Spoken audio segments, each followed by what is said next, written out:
सीमांचल में ही जनसंख्या विस्फोट क्यों? ये सवाल बीजेपी के प्रदेश अध्यक्ष संजय जायसवाल ने अमित शाह के दौरे के ठीक पहले उठाकर बिहार की सियासत को एक बार फिर से गरमा दिया है। दरअसल इससे पहले भी बीजेपी सीमांचल में जनसंख्या विस्फोट का मुद्दा लगातार उठाती रही है। डॉक्टर संजय जायसवाल के मुताबिक किशनगंज और अररिया की जनसंख्या दुनिया में सबसे तेजी से बढ़ी है। विपक्ष ने बीजेपी पर हालांकि राजनीति करने का आरोप लगाया है।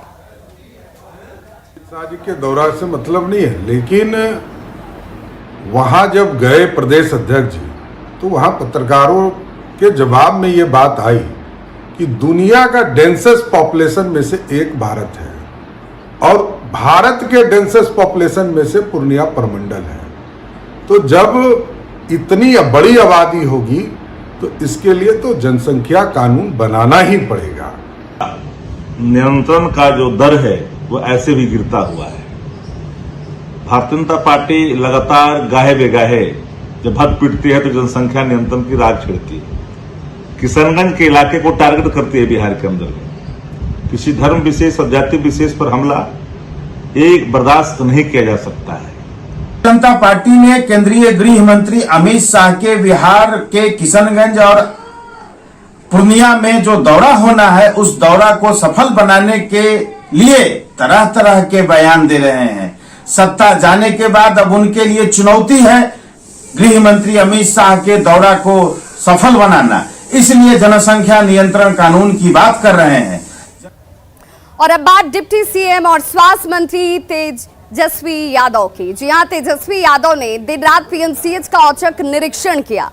पीएमसीएच पहुंचे तेजस्वी वहां की अव्यवस्था को देखकर भड़क उठे और डॉक्टरों की उन्होंने जमकर क्लास लगा दी। तेजस्वी ने व्यवस्थाओं को जल्द सुधारने का आदेश दे दिया।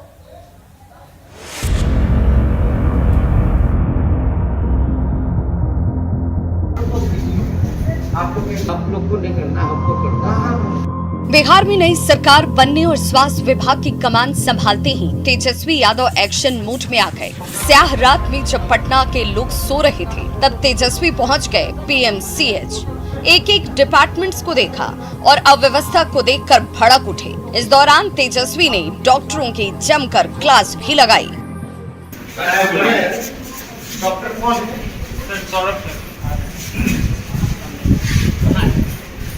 फिर आप पूरा बात नहीं बताइए, फिर आप लोग स्ट्राइक पे चले जाइए, उसे बोलिएगा स्टाइपेंड बढ़ाइए, तो कैसे चलेगा? अभी आप लोग का बड़ा 20,000 हुआ कि नहीं? औचक निरीक्षण के दौरान तेजस्वी ने सबसे पहले पीएमसीएच परिसर में लगे सीसीटीवी कैमरे के बारे में जानकारी ली। वहां मौजूद स्वास्थ्य कर्मियों को जमकर फटकार लगाई। तेजस्वी के तीखे सवाल से पीएमसीएच में हड़कंप मच गया। सब पता है, सब पता है। ये सामने सीसीटीवी है क्या? जी सर। जी सर। कहाँ है? उसी में इधर नहीं है, बाहर। ये लगा हम लोग जितना रजिस्ट्रेशन वाला आया है सब लोगों का सीसीटीवी फुटेज निकलवाइए, सीडीआर निकलवाइए। करप्ट नहीं होना चाहिए। नहीं, अगर सीडीआर नहीं हुआ तो भी कार्रवाई होगी। समझ गए? टाइम हम लोग देख ही रहे। सुना आपने, तेजस्वी ने यहाँ हर एक चीज की पड़ताल बारीकी से की और व्यवस्थाओं को सुधारने की नसीहत भी दी। तेजस्वी ने इमरजेंसी वार्ड, जनरल वार्ड का निरीक्षण तो किया ही, वहाँ भर्ती मरीजों से भी मिले। बीच रास्ते में तेजस्वी को कई स्वास्थ्य कर्मी सोते हुए मिले और हेल्थ मैनेजर नदारद। हेल्थ मैनेजर कौन है यहाँ का? किसकी ड्यूटी थी वो बताओ ना यार। हेल्थ मैनेजर में किसी की ड्यूटी नहीं है। और दिन में किसकी रहती है? दिन में संजय मांझी है, वो आते हैं और हेल्थ मैनेजर हॉस्पिटल। रात में मतलब भगवान भरोसे स्टाफ है सर। मतलब हेल्थ मैनेजर ने एक नर्स को दे दिया ड्यूटी पे, कंट्रोल देखने के लिए, एडमिनिस्ट्रेशन का। मजाक? सही सुना आपने, ये क्या मजाक है? पीएमसीएच के औचक निरीक्षण के दौरान आग बबूला तेजस्वी ने कई सवाल पूछे। कितनी दवाएं हैं? क्या क्या होना चाहिए? आप कैसे स्टाफ हैं? कितने फार्मासिस्ट हैं? दवा का लिस्ट दिखाइए। रोस्टर कहां है? हेल्थ मैनेजर कहां है? कंट्रोल रूम कौन देखता है? इन सभी सवालों के जवाब से तेजस्वी संतुष्ट नहीं हो सके और उन्होंने व्यवस्थाओं को जल्द सुधारने का आदेश दिया। सीनियर डॉक्टर को ये था, दवा की व्यवस्था नहीं थी, साफ सफाई नहीं था, पेशेंट जो है वो उनको सुविधा नहीं मिल रही थी, तो हर चीज़ में जो है लापरवाही देखी गई। तो इसको हमने बोला, सुपरिटेंडेंट को भी बुलाया, जिम्मेवारी बनती है आपकी, कार्रवाई होगी। जो रोस्टर नहीं था, कोई अटेंडेंस नहीं था, झूठ बोल रहे थे लोग, साफ झूठ जो है पकड़ा गया, तो कार्रवाई तो होगी। देखिए, तेजस्वी के एक्शन में आते ही वेंटिलेटर पर पड़ी स्वास्थ्य व्यवस्था को ऑक्सीजन मिलता है या नहीं, ये तो आने वाला वक्त ही बताएगा। Bureau report, news 18। तो पीएमसीएच का औचक निरीक्षण कल रात डिप्टी सीएम और स्वास्थ्य मंत्री की तरफ से किया गया, लेकिन एक्शन कल रात तक ही खत्म नहीं हो गया। एक्शन आज दिन भर जारी भी रहेगा। तेजस्वी स्वास्थ्य विभाग की समीक्षा करने वाले हैं। कुछ ही देर के बाद उनकी तरफ से यह समीक्षा की जाएगी। देर रात पीएमसीएच का औचक निरीक्षण तो उन्होंने किया ही था, लापरवाही पर उन्होंने क्लास लगाई थी। तेजस्वी ने सिविल सर्जन को बुलाया है, पीएमसीएच अधीक्षक को बुलाया गया है। स्वास्थ्य व्यवस्था की तेजस्वी की तरफ से अब से थोड़ी ही देर बाद समीक्षा की जाएगी।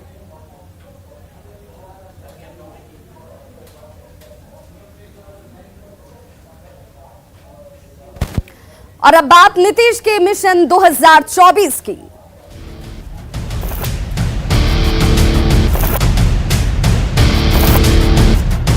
एकजुट होकर के चुनाव लड़ेंगे तो भारी सफलता हाथ मिलेगी।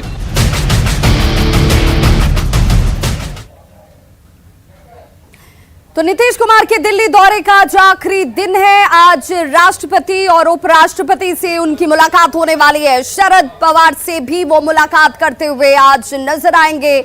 आज राष्ट्रपति और उपराष्ट्रपति से मुलाकात होगी, शरद पवार के साथ भी उनकी मुलाकात होने वाली है और आज उनके दौरे का आखिरी दिन है। साथ ही साथ दीपंकर भट्टाचार्य से भी उनकी मुलाकात होने वाली है। सीपीआईएमएल के महासचिव दीपंकर भट्टाचार्य से वो मुलाकात करते हुए नजर आएंगे।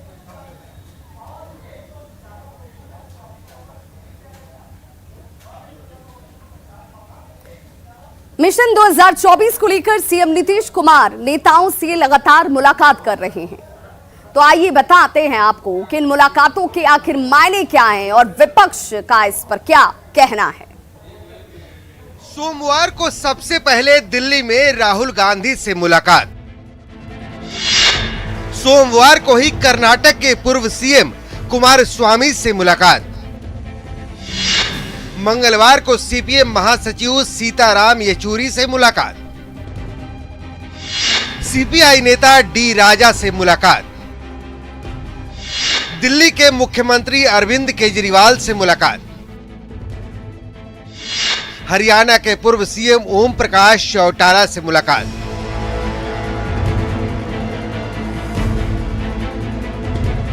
बिहार में बीजेपी से नाता तोड़ने के बाद नीतीश अब दिल्ली मिशन पर हैं। ताबड़तोड़ मुलाकातें कर रहे हैं।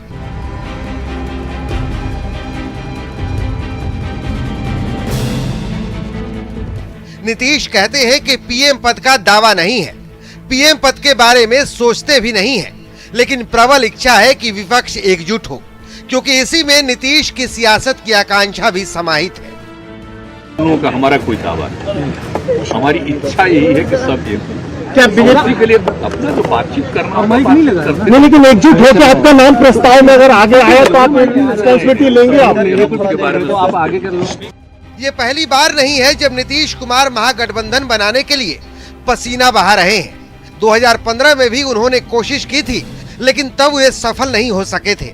बीजेपी नेता सुशील कुमार मोदी मानते हैं कि नीतीश का दिल्ली दौरा सियासी पर्यटन के अलावा कुछ भी नहीं है, क्योंकि नीतीश वो कारवां बनाने निकले हैं जो कभी साथ आ ही नहीं सकता।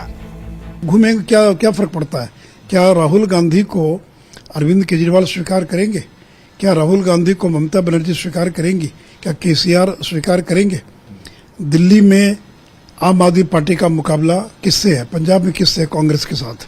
सीपीएम का मुकाबला, लेफ्ट का मुकाबला केरल में किससे है? कांग्रेस के साथ है। टीएमसी जो है वो किससे लड़ रही है। तो इसलिए लोकसभा चुनाव में आपने देखा होगा कि बंगाल में भी बीजेपी 18 सीटें जीत गई। इधर नीतीश के पुराने रामचंद्र भी मानते हैं कि मौजूदा विपक्ष उन पंक्षियों की तरह है जिनके स्वभाव एक दूसरे से मेल नहीं खाते। वो विपक्षी एकता है या थोड़ा लोगों को खराब लगेगा कि पक्षी एकता में लगे हुए हैं। पक्षियों को जानते हैं ना, पक्षी में एकता हो सकती है क्या? कई पक्षी जो होता है जमीन पर है, कई पक्षी हवा में है, कोई पेड़ पर रहता है। पक्षियों के तरह तरह के भोजन होते हैं, कोई जल में रहता है। वही हाल है अपने देश में। जितनी पार्टियां विपक्ष जिसको कहते हैं, पटना में ही आए तो थे, केसीआर आए, क्या हुआ जी? ऐसे में सवाल उठना लाजमी है कि क्या वाकई नीतीश विपक्ष को एकजुट कर पाएंगे। सवाल ये भी है कि नीतीश पीएम पद के दावेदार नहीं है तो दिल्ली के दंगल में दम दिखा क्यों रहे हैं। दिल्ली से अमितेश सिंह के साथ पटना से शैलेंद्र कुमार की रिपोर्ट। और इसीलिए सवाल उठता है कि नीतीश कुमार का मिशन 2024 पूरा होगा क्या। खबरों का सिलसिला लगातार जारी है। आप देखते रहिए न्यूज़ 18 बिहार झारखंड। यहाँ खबरों का सिलसिला कभी नहीं थमता।